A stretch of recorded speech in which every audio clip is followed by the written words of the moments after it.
굿모닝 여러분, 실리콘밸리 목사 백봉기입니다. 오늘도 주님과 함께 행복한 교회, 화목한 가정, 형통한 기업 세우시기를 축복합니다. 오늘 묵상 말씀은 하나님을 인정하는 것이란 제목으로 시편 14장 1절에서 7절까지입니다. 우선 1절을 함께 읽어보겠습니다. 다윗의 시, 인도자를 따라 부르는 노래. 어리석은 자는 그의 마음에 이르기를 하나님이 없다 하는도다. 그들은 부패하고 그 행실이 가증하니 선을 행하는 자가 없도다. 아멘. 다윗이 인생을 살면서 깨달은 것은 어리석은 자들이 하는 행동들이 무엇인지를 알게 된 것입니다. 첫째로 그들은 하나님이 없다 말합니다. 하나님이 없다 하는 사람들이 드러내는 현상들은 스스로 부패한다는 것입니다. 하는 행동이 가증해진다는 것입니다. 선을 행하지 않는다는 것입니다. 그들의 결국은 샤하트, 멸망시키고 파멸하고 부패하게 하는 것입니다. 그들 스스로를 그렇게 할 뿐만 아니라 다른 사람들, 다른 것들도 그리 만들어버립니다. 왜냐하면 그들이 하는 행동들이 하나님께서 싫어하시는 가증하게 여기시는 일들이기에 그렇습니다. 그러니 그들이 하는 일의 결국은 어떠한 것도 토부, 좋은, 선한, 즐거운 것들이 아닙니다. 그러니 어느 누구에게도 이익이나 번영이나 복지를 가져다 주지 않습니다. 둘째로 그들은 하나님을 찾지 않습니다. 그러나 다윗이 아는 것은 하나님께서 하늘에서 늘 인생을 굽어 살피고 계시다는 것입니다. 하나님께서는 지각이 있는 자가 있는지 늘 보고 계시는 것입니다. 어리석은 자들이 하나님을 없다 말하지만 지각 있는 자가 하나님을 찾습니다. 그러나 아쉽게도 인생들은 다윗의 경험에 의하면 대부분 하나님을 실망시킵니다. 어리석은 자들로 가득한 세상에는 지각 있는 자들이 희박하기 때문입니다. 그러니 당연하게 나타나는 다른 현상은 다 치우쳐 함께 더러운 자가 되고 선을 행하는 자가 없으니 하나도 없다는 것입니다. 그러한 사람들은 날이 갈수록 저절로 알라흐 타락합니다.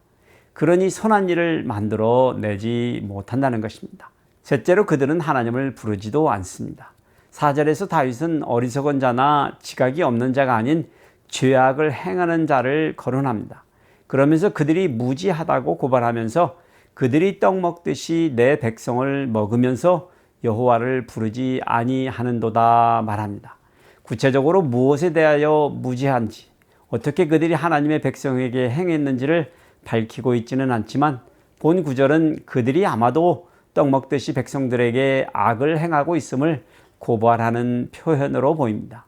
그리고 그들이 하나님께서 어떤 분이신지, 어떤 일을 행하실 수 있는 분이신지에 대하여 무지하다고 말하는 듯합니다.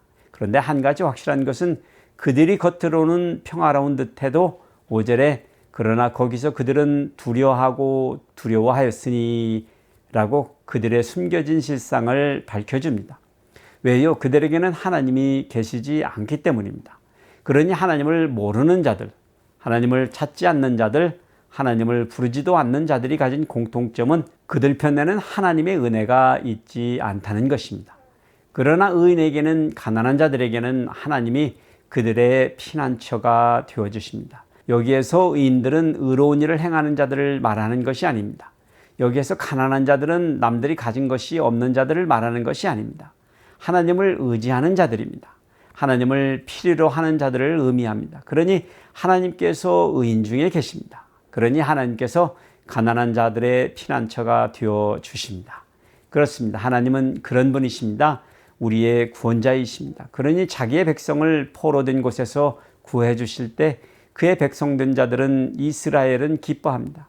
그러니 여러분, 하나님을 부르지 않는 것, 하나님을 찾지 않는 것, 하나님이 없다 말하는 것은 모두 다 어리석은 일, 지각이 없는 일, 악한 일입니다. 우리의 어려운 처지나 환난 가운데에서 우리가 하나님을 부르는 것, 하나님을 찾는 것, 하나님의 임재를 인정하는 것이 하나님이 바라시는 순종입니다. 그러니 여러분, 오늘 우리는 나를 겸손히 내려놓고 하나님께 온전히 내어드리는 하루 되시기를 축복해드립니다. 주님과 함께 향하여